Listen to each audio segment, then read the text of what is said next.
Chapter 11.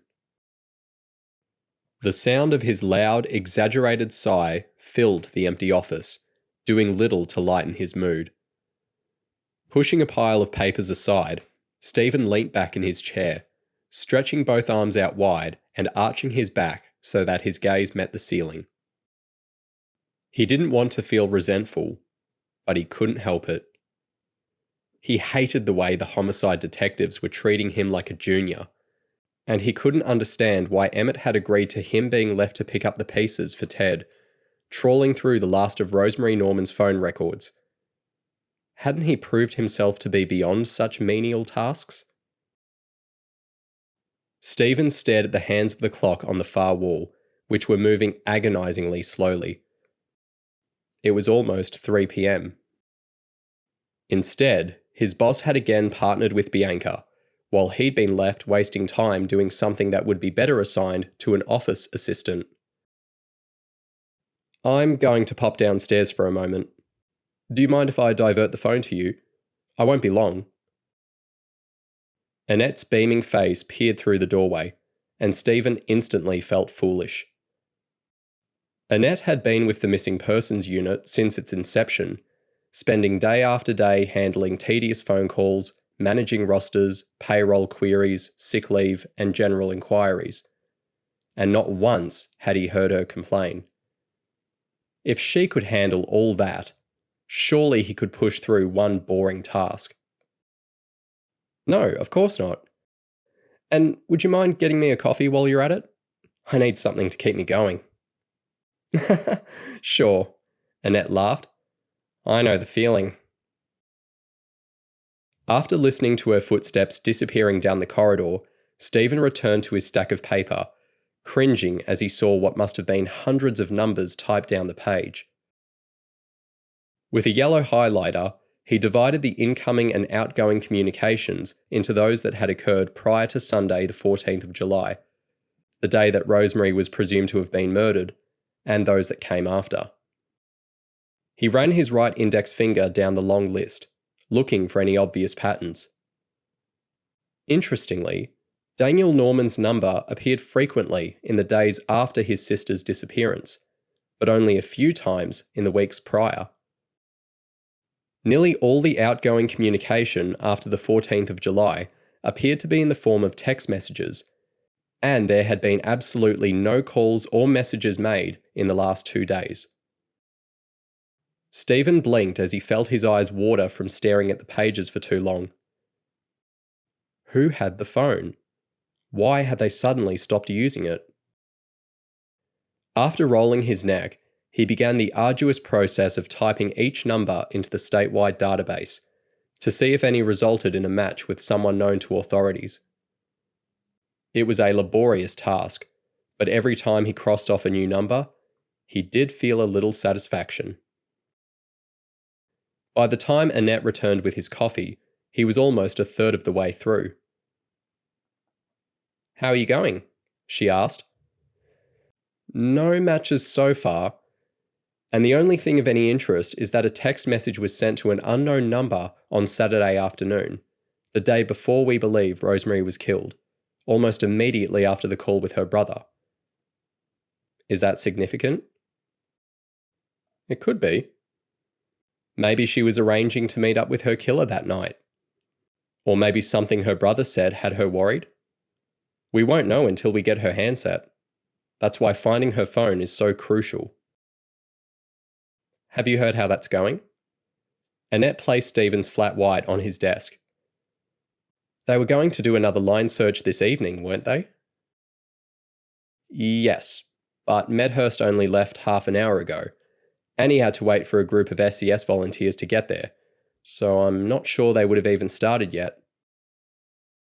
"Well, I don't envy you." Annette reached into her handbag and produced a promising-looking bakery treat. "But I got you a pizza slice too, so hopefully that will help." Despite the thoughtful gesture, the interruption made Stephen even less motivated to keep going. He wanted to be out on the road, investigating with the others, not stuck in a room on his own. Besides, he realised, staring at the long list of numbers he was yet to check. It was highly unlikely there would be a match. So what was the point? Taking a sip of his coffee, Stephen cursed as the hot liquid burnt his tongue. He flicked through the papers, unable to fight the terrible listlessness that was taking over. After half-heartedly typing a few more numbers into the database and again getting no result, he decided that he needed to change tack. Of the outgoing activity, there were 3 numbers that kept popping up. Why not call one of them? Cradling his desk phone with his neck, he tried the first number, the blood pumping in his ear, almost masking the sound of the dial tone. He waited a moment, then hung up. What if he accidentally tipped off the wrong person? It was too big a risk. He bit into his doughy pizza bread, letting crumbs fall over the desk. A new thought began to emerge. Strumming his fingers on the edge of his desk, Stephen let the idea take shape. It probably went against protocol, but would it work? He stared at the list of numbers again. If he didn't start proving himself worthy of working alongside the homicide detectives, he would be stuck with menial tasks forever. What did he have to lose? Certain he was making the right decision, he pulled out his own phone and began composing the perfect text message, carefully considering how each word might be interpreted. He smiled as he imagined telling Emmett that he was the one who'd found Rosemary's phone. Not Ted, not a dozen volunteers in orange jumpsuits doing line searches, but him. His boss would be so impressed. It was only at the sound of heavy footsteps thumping down the corridor towards his office that a flicker of panic hit him. What if he was making a mistake? His thumb hovered over the send button as the footsteps got louder. With a sharp inhale, he sent the message flying into cyberspace, dropping his phone into his lap as he did so. Morton flung the door open. "You almost done? I got a call from Yarra Trams to say they found footage of Natalie Gibson getting on and off a tram last Friday. We need to go to their head office to get it though." "Great. Yes, I'm almost there." Stephen plastered a smile across his face. "Well, be quick. I want to beat the traffic." "Sure." In his lap, his phone weighed heavily, but Stephen knew there was no point worrying. After marking where he was up to on his papers and shuffling the documents into a messy pile, he placed his handset back into his pocket and headed out the door. It was done now. All he could do was wait. As his class made their way through the double doors, out the science wing and towards the library, Samir trudged several steps behind. He'd barely spoken to his friends since yesterday's incident, and he felt unusually uncomfortable in their presence. No matter what he did, he kept seeing the Indian boy's pained face gazing up at him from the ground. That horrified, haunting stare. He was also plagued by a terrible paranoia, certain that his guilt was obvious to anyone he dared lock eyes with. His friends, he noticed, as he watched Abit try to trip up one of the girls ahead of him, did not seem to share his affliction. They'd spent the day behaving as if nothing had happened. But what if the boy had died? Samir swallowed a lump in his throat. He wished he could just forget it. Why wouldn't the boy's stupid face go away? Inside the library, the class was being instructed on how to navigate the new database that had been installed during the recent renovations. It was the last lesson of the day, and no one was interested, not even the teachers. "Just follow along with Miss Horton, please," their teacher yawned, as the group was made to stand in a circle. Samir watched Abit make rude gestures behind the librarian's back. Lots of the kids were laughing. It was the sort of thing he would normally find funny too, but now it just seemed childish. After doing a walkthrough of the library's new sections, it was pretty boring. and Samir couldn't tell any difference aside from there being colourful signs everywhere, the class was allowed free time. Slipping away from his friends, he found himself a quiet corner, tucked behind the new research zone. He had just pulled out his phone, intending to play a game, when the ding of a text message sounded. "Hey there, I think you might have my friend's phone. She's desperate to get it back. I'm happy to give you cash. Can we meet up?" Samir reread the message several times, a sense of dread washing over him. After ignoring the messages for the last couple of days, he'd started to hope that whoever owned the phone would give up. But now it seemed like they would never go away. Maybe he should just take the money and be done with it. "Hi," he started writing back, but then stopped. Having his own phone had been the best thing ever. He'd been able to download music, stream videos, and even use it to cheat on tests when the teachers weren't looking. But the offer of money was tempting, and hard to ignore. Samir stared at the message again, a feeling of utter confusion setting in. None of his friends had phones, so maybe he should just get rid of it. But then again, if he gave it back, he would lose all the photos and videos he'd taken, and all the games that he'd worked so hard on. He shook his head. He'd only just made it through to level 10 of Night Warriors. It would have to be a decent sum of money to make up for that. "How much cash would you give me?" He looked at the message he'd typed and smiled. Imagine if he could get $300, or even $400, or more. "Samir!" The screech of his homeroom teacher made him jump. "What do you think you're doing? You're supposed to be reading, not playing with your phone." "Sorry." Samir quickly sent the message and shoved the phone in his back pocket as he plodded after the teacher towards the teen fiction section. There, in front of the woman's angry glare, he grabbed the first book he saw off the shelf and slumped on the floor. He really hated school. They'd knocked 3 times and were about to give up when the sound of slow, uneven steps could be heard shuffling towards them. "Anyone home?" The door scraped open. "Yes?"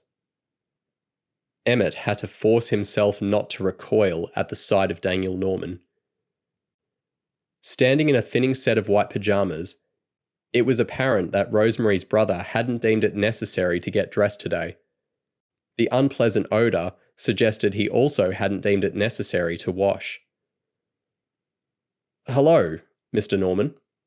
Emmett held out his hand, bracing himself for the limp handshake he knew was coming. "May we come in?" As the detectives followed Daniel down the narrow hallway to the small living room at the back, it was clear that the tragic fate of his sister had taken its toll. Dirty dishes littered every surface, discarded clothes lay strewn in a corner, and the blinds were drawn, creating a heavy, musty atmosphere that seemed to blanket the space in grief.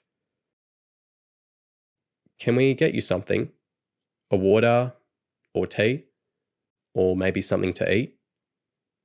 Bianca stayed standing as Daniel collapsed onto his couch. "No, I can't eat. I haven't slept either.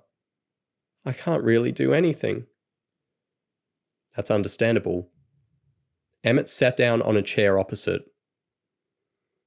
"Have you had much support from friends or other family members?" "I had a mate stay with me last night, but I wanted to be alone today. I just can't process what's happened. Why would someone kill Rosie?" Emmett pressed his lips together. That was exactly what they were there to find out. "Mr. Norman, we want to conduct a formal interview with you, if you feel up to it. We can either bring you back to the station, or we can do it here. It's entirely voluntary, but we will be recording your answers, if you agree to it." Daniel looked confused. "I already gave you a statement." "Yes, we know, But this would be more about your own movements leading up to Rosemary's disappearance. We need to know exactly where you were and what you were doing on the weekend before Tom's birthday. It's entirely routine, Bianca added quickly. We think you may have been one of the last people to speak to your sister, and we always like to rule family members out of our investigations quickly. Daniel looked from one detective to the other. Rule me out? His eyes flickered. You think I might have killed Rosie? As we said, it's standard practice, and it's also voluntary, so you don't need to do anything you're not comfortable with. But it would help us greatly if you cooperated, and it might speed the investigation up. Emmett opened his satchel. You don't have to decide straight away, but in the meantime, would you mind having a look at this for us? He pulled out the black and white photocopy of the newspaper article they'd taken from Tom Norman's nursing home that morning and passed it to Daniel. This is a story about your brother, published earlier this month. Daniel gave the paper only a cursory glance. Yes, I know. What about it? Were you aware of this article? It seems strange to us that this story was printed the same week that Rosemary disappeared. Of course I knew about it. Daniel shrugged. I had to give permission for Tom to be featured in the story. I have power of attorney for my brother, so everything relating to his care goes through me. I see. Emmett took the paper back. And what did you think about the article? Were you happy with how the journalist portrayed your family's accident? I guess so. Daniel shifted in his seat. I don't really like thinking about the crash, but they said the story would help promote road safety and would put pressure on the government to keep improving the technology around level crossings. Some of those intersections are still so dangerous, so I thought it was worth doing. That's very good of you. I imagine it must be a traumatic moment for you to relive. Daniel's face twitched. Have a look at that paragraph there. Emmett sat the paper on his lap, turning it so that it faced Daniel, before pointing to some text midway down the page. It says the crash happened on a level crossing, not far from Macaulay train station. Is that correct? Yes. Why wouldn't it be? Emmett hesitated, looking to his colleague before continuing. Don't you think it's strange that your sister's body was found only meters away from the site of the crash, which happened some 30 years earlier? I didn't really think about it. You didn't think about it? Well, Daniel's lips curled. I actually thought it was quite appropriate, in a sick, twisted kind of way. What do you mean by that? Nothing. Rosemary's brother waved his hands in the air and slumped back on the couch. I don't see where all this is getting us. I just want you to find whoever killed my sister, then I want you to leave me alone.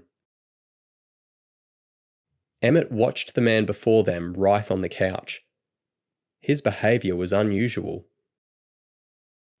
Is there a reason why you never mentioned that both you and Rosemary were also in the car when it crashed?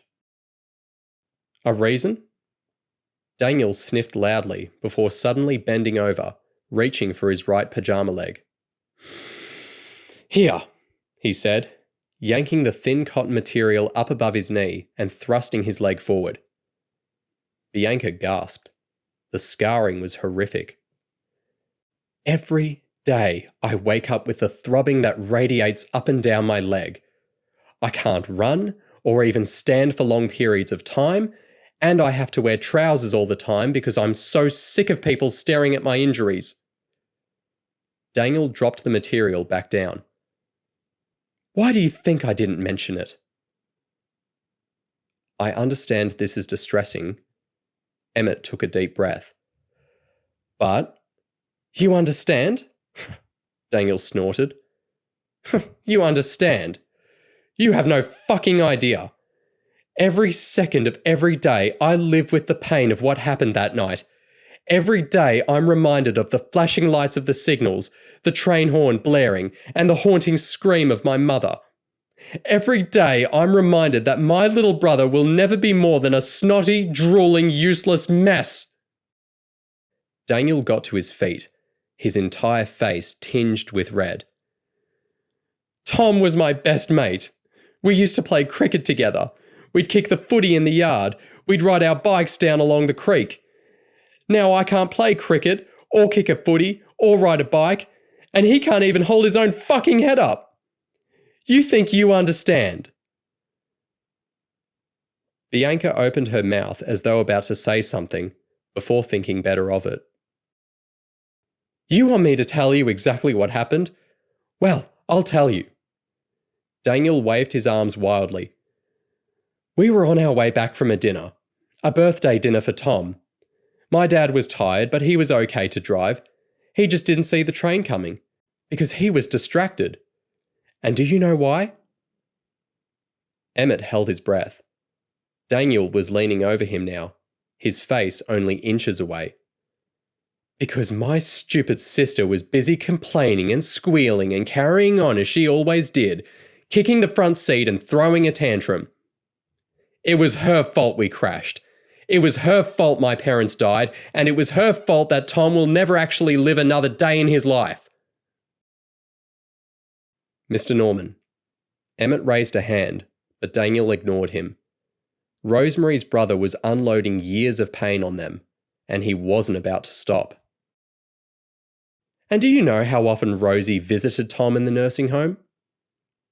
Emmett met Bianca's gaze, wondering if she was also mentally scrolling through the list of visitors they'd seen that morning. He remembered encountering Rosemary's name only once, maybe twice. Almost never. She was too busy, you see. Too busy. Daniel paused, wiping his nose with the back of his hand.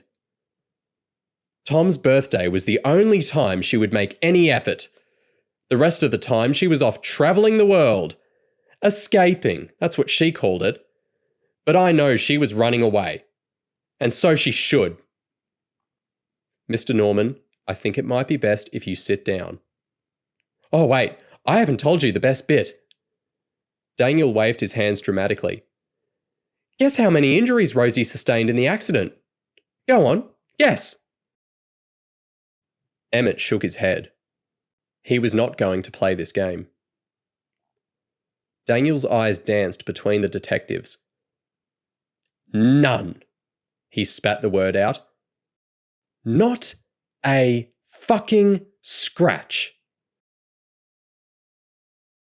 Beside him, Emmett noticed Bianca shuffled forward on her seat. Mr. Norman, where were you on the weekend of July 13th and 14th? Can't remember, Daniel muttered as he slumped back on the couch, all signs of energy suddenly evaporating from his body, rather like a balloon deflating in front of them. We're not accusing you of anything, Emmett said. We're just trying to... He paused as he felt his phone buzz in his jacket pocket. He took it out and saw that Ted Medhurst was calling. Do you mind taking this for me? He passed the phone to Bianca, who discreetly retreated from the room. We're just trying to find the person who killed your sister. That's all we want to do. Are you sure you can't remember where you were that weekend? You've said you spoke to Rosemary on the Saturday afternoon. Can you recall what you did next? Did you visit Tom, perhaps? Or see a friend? Daniel shook his head, hugging both arms into his chest. He was shaking. We might leave it there for tonight, but I'll call you tomorrow, okay? Emmett stood up to leave. Make sure you look after yourself. We can show ourselves out. Leaving Daniel on the couch, Emmett found Bianca in the hallway. Her face was ghostly white. What's happened? He whispered as they stepped onto the front porch. Has the line search been done? Have they found Rosemary's phone? Bianca shook her head. No, they haven't found her phone. She took a few steps away from Daniel Norman's porch and turned to face Emmett. But they have found another body. It's Natalie Gibson. Emmett froze, aware of the terrible sensation that he knew what was coming next. Don't tell me. Bianca nodded. She was wrapped up in a tarpaulin, fully clothed. She even had her bag and wallet on her. The same killer? How is that possible? Emmett murmured, placing a hand on his forehead, which was burning hot. I don't know, Bianca frowned, but Bryce wants us back straight away. Emmett went to follow his colleague, but his body seemed unable to move. Was some twisted, opportunistic psycho now lurking the streets of Melbourne? Or was there a connection between the women? What had he missed? A picture of a bloody diamond appeared in his mind. Come on. Bianca was gesturing wildly from the car. Emmett sighed, allowing his feet to slowly carry him forward. Rosemary Norman and Natalie Gibson had met with the same killer. It didn't seem real.